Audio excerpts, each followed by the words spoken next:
President Anderson, members of the faculty, Board of Trustees, distinguished guests, my old colleague, Senator Bob Byrd, who has earned his degree through many years of attending Knight Law School, while I am earning mine in the next 30 minutes, distinguished guests, ladies and gentlemen. It is with great pride that I participate in this ceremony of the American University, sponsored by the Methodist Church, founded by Bishop John Fletcher Hurst, and first opened by President Woodrow Wilson in 1914. This is a young and growing university, but it has already fulfilled Bishop Hurst's enlightened hope for the study of history and public affairs in a city devoted to the making of history and to the conduct of the public's business. By sponsoring this institution of higher learning for all who wish to learn, whatever their color or their creed, the Methodists of this area and the nation deserve the nation's thanks. And I commend all those who are today graduating. Professor Woodrow Wilson once said that every man sent out from a university should be a man of his nation as well as a man of his time. And I'm confident that the men and women who carry the honor of graduating from this institution will continue to give from their lives, from their talents, a high measure of public service and public support. There are few earthly things more beautiful than a university, wrote John Masefield in his tribute to English universities, and his words are equally true today. He did not refer to towers or to campuses. He admired the splendid beauty of a university because it was, he said, a place where those who hate ignorance may strive to know, where those who perceive truth may strive to make others see. I have therefore chosen this time and place to discuss a topic on which ignorance too often abounds and the truth too rarely perceived, and that is the most important topic on earth: peace. What kind of a peace do I mean, and what kind of a peace do we seek? Not a Pax Americana enforced on the world by American weapons of war, not the peace of the grave or the security of the slave. I am talking about genuine peace, the kind of peace that makes life on earth worth living, the kind that enables men and nations to grow and to hope and build a better life for their children. Not merely peace for Americans, but peace for all men and women. Not merely peace in our time, but peace in all time. I speak of peace because of the new face of war.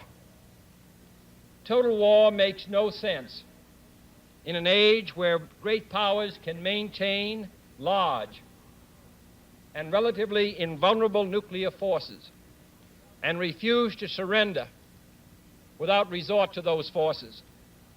It makes no sense in an age where a single nuclear weapon contains almost 10 times the explosive force delivered by all the Allied air forces in the Second World War.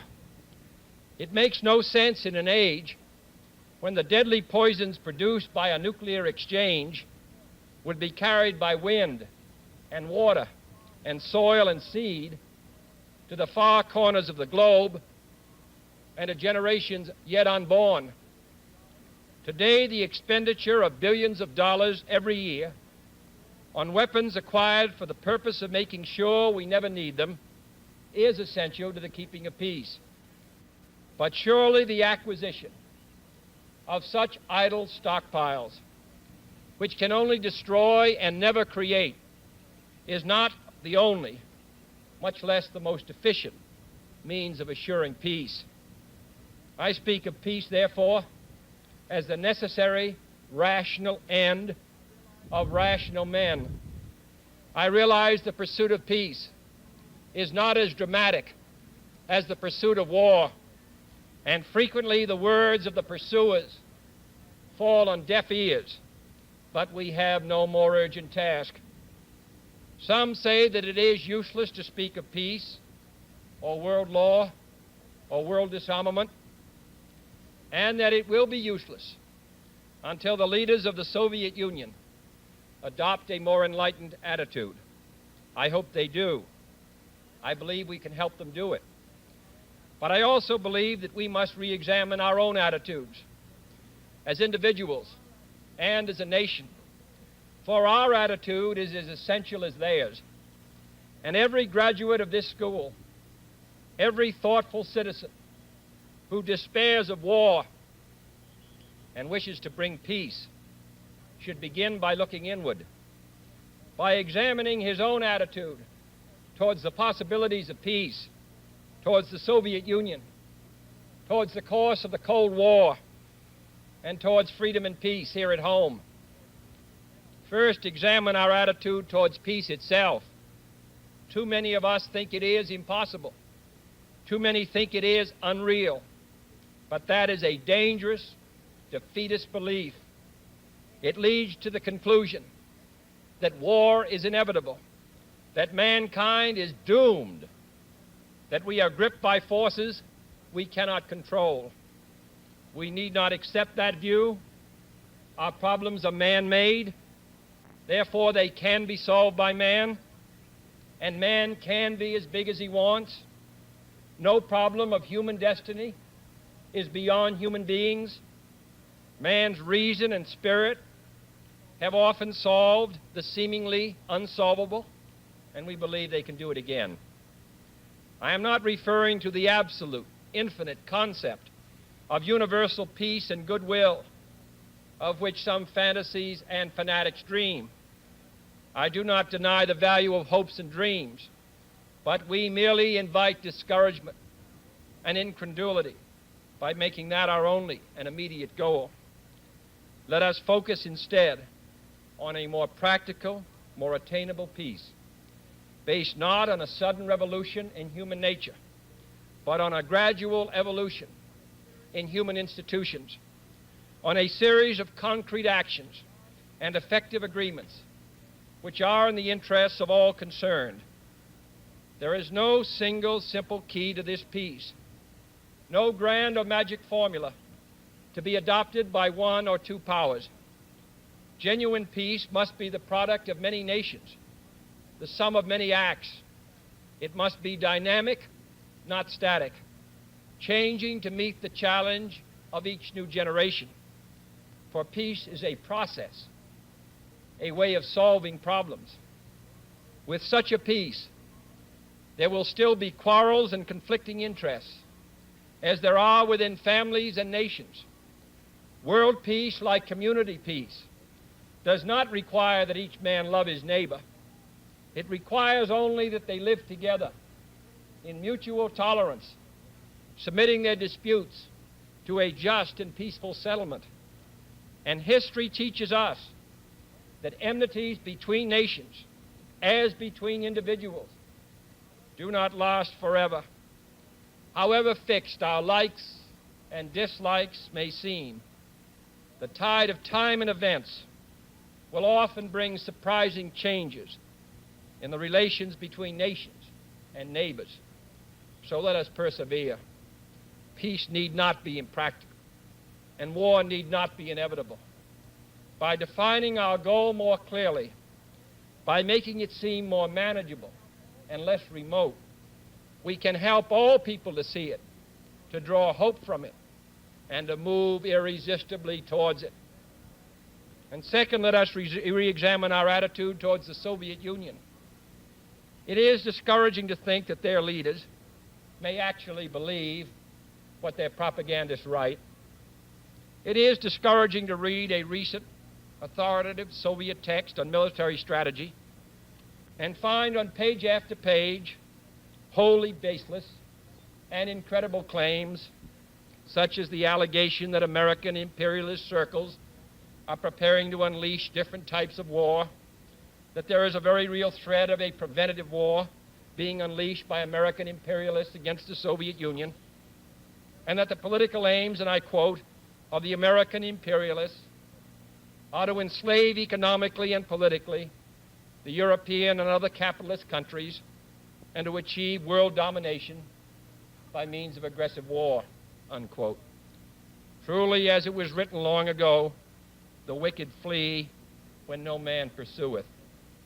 Yet it is sad to read these Soviet statements, to realize the extent of the gulf between us.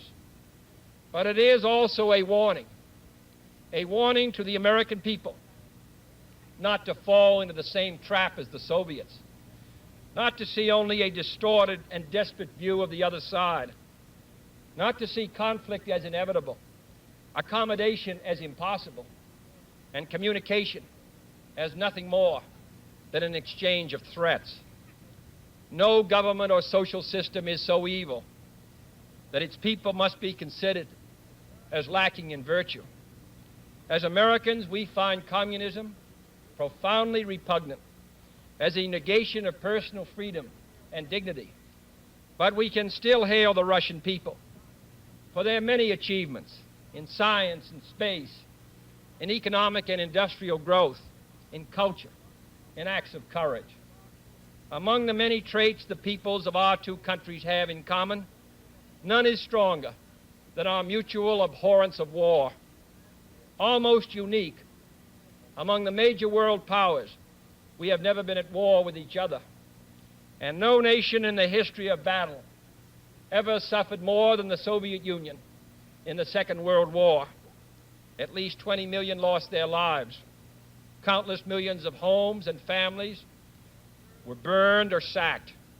A third of the nation's territory, including 2/3 of its industrial base, was turned into a wasteland, a loss equivalent to the destruction of this country east of Chicago. Today, should total war ever break out again, no matter how, our two countries will be the primary target. It is an ironic but accurate fact that the two strongest powers are the two in the most danger of devastation. All we have built, all we have worked for, would be destroyed in the first 24 hours. And even in the Cold War, which brings burdens and dangers to so many countries, including this nation's closest allies, our two countries bear the heaviest burdens. For we are both devoting massive sums of money to weapons that could be better devoted to combat ignorance, poverty, and disease.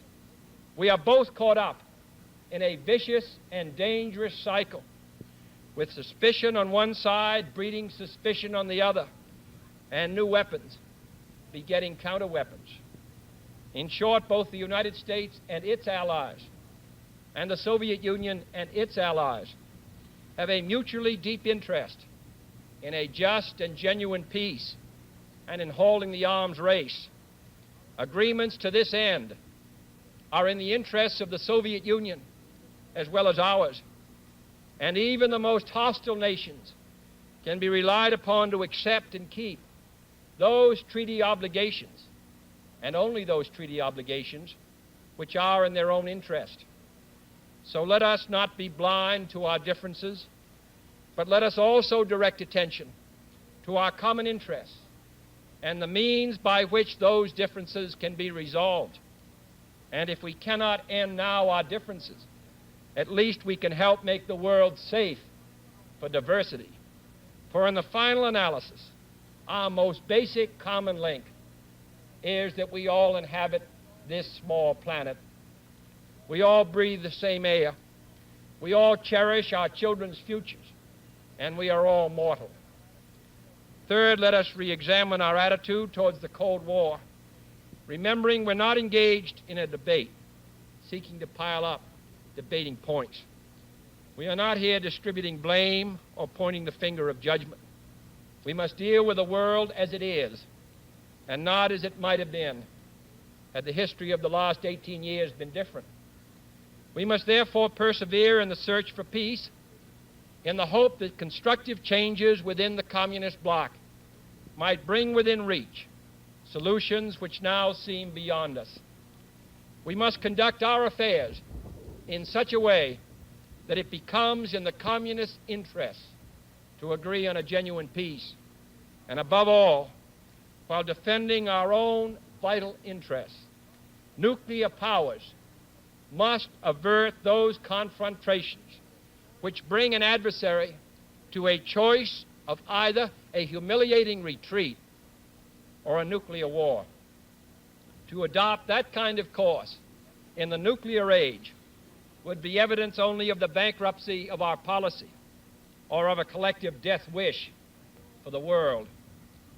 To secure these ends, America's weapons are non-provocative, carefully controlled, designed to deter, and capable of selective use.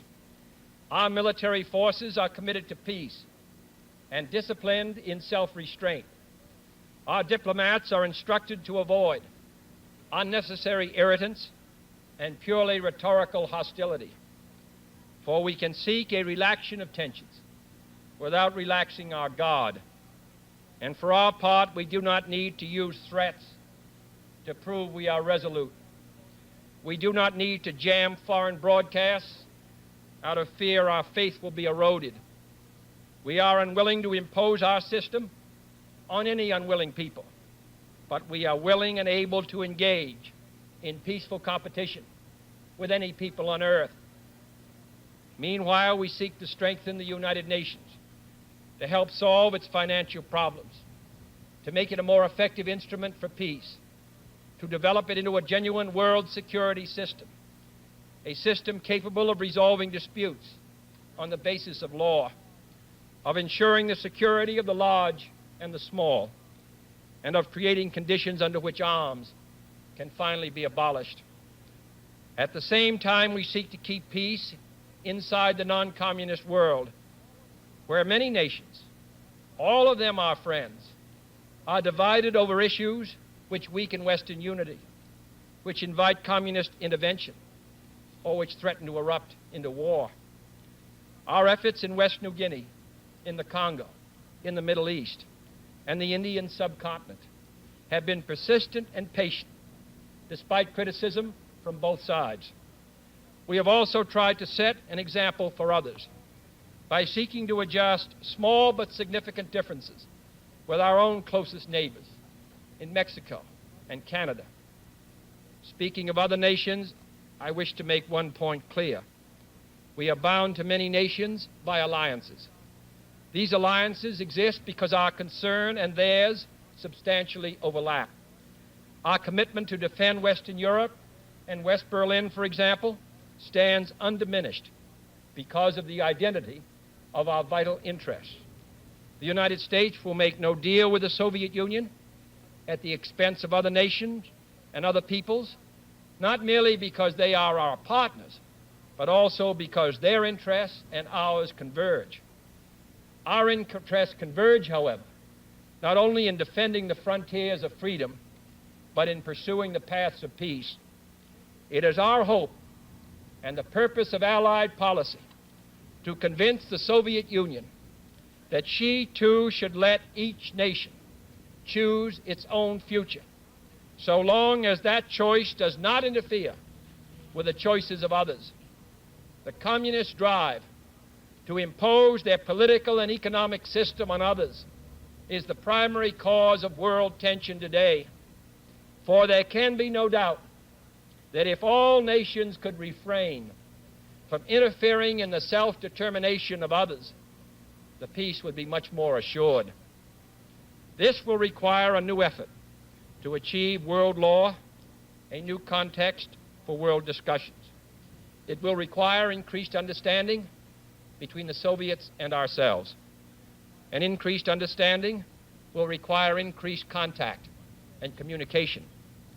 One step in this direction is the proposed arrangement for a direct line between Moscow and Washington to avoid on each side the dangerous delays, misunderstandings, and misreadings of others' actions which might occur at a time of crisis. We have also been talking in Geneva about our first step measures of arms controls, designed to limit the intensity of the arms race and reduce the risk of accidental war.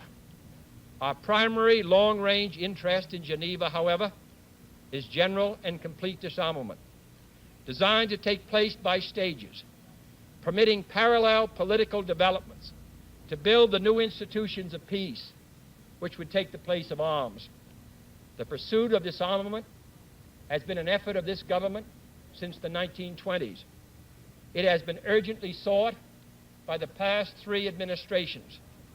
And however dim the prospects are today, we intend to continue this effort, to continue it in order that all countries, including our own, can better grasp what the problems and the possibilities of disarmament are. The only major area of these negotiations where the end is in sight, yet where a fresh start is badly needed, is in a treaty to outlaw nuclear tests.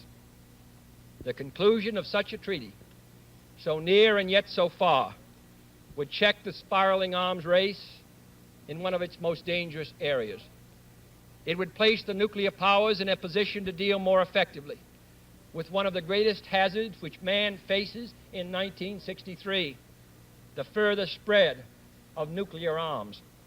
It would increase our security. It would decrease the prospects of war. Surely this goal is sufficiently important to require our steady pursuit, yielding neither to the temptation to give up the whole effort, nor the temptation to give up our insistence on vital and responsible safeguards. I'm taking this opportunity, therefore, to announce 2 important decisions in this regard.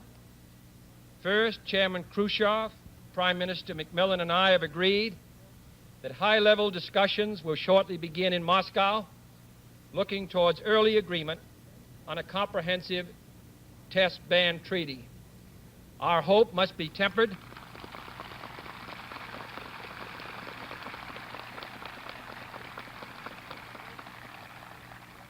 Our hopes must be tempered with the caution of history, but with our hopes go the hopes of all mankind. Second, to make clear our good faith and solemn convictions on this matter, I now declare that the United States does not propose to conduct nuclear tests in the atmosphere so long as other states do not do so. We will not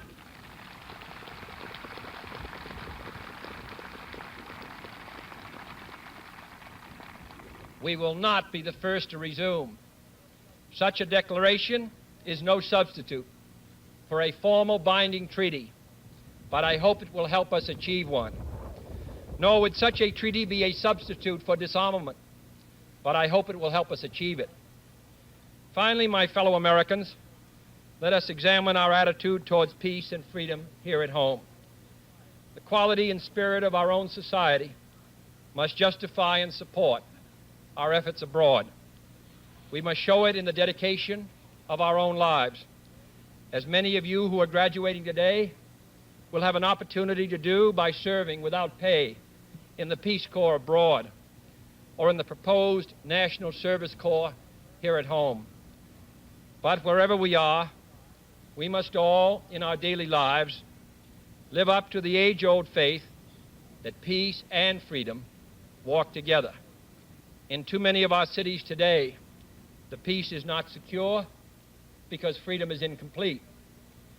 It is the responsibility of the executive branch at all levels of government, local, state, and national, to provide and protect that freedom for all of our citizens by all means within our authority. It is the responsibility of the legislative branch at all levels, wherever the authority is not now adequate, to make it adequate. And it is the responsibility of all citizens in all sections of this country to respect the rights of others and respect the law of the land. All this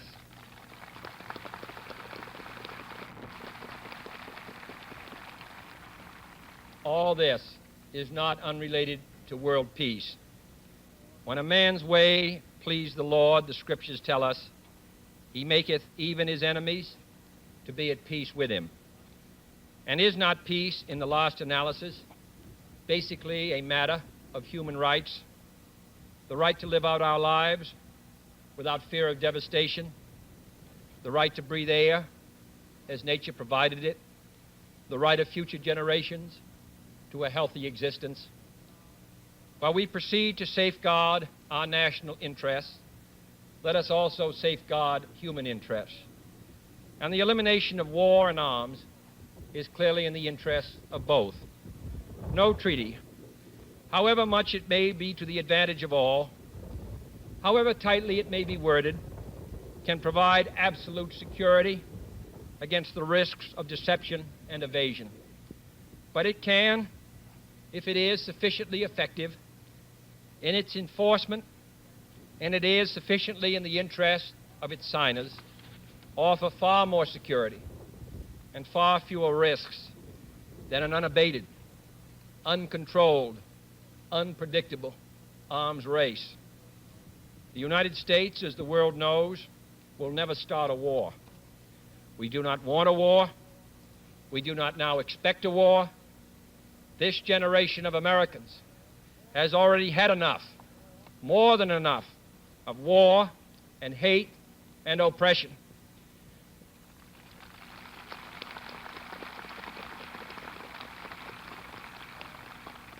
We shall be prepared if others wish it. We shall be alert to try to stop it. But we shall also do our part to build a world of peace where the weak are safe and the strong are just. We are not helpless before that task or hopeless of its success. Confident and unafraid, we must labor on, not towards a strategy of annihilation, but towards a strategy of peace.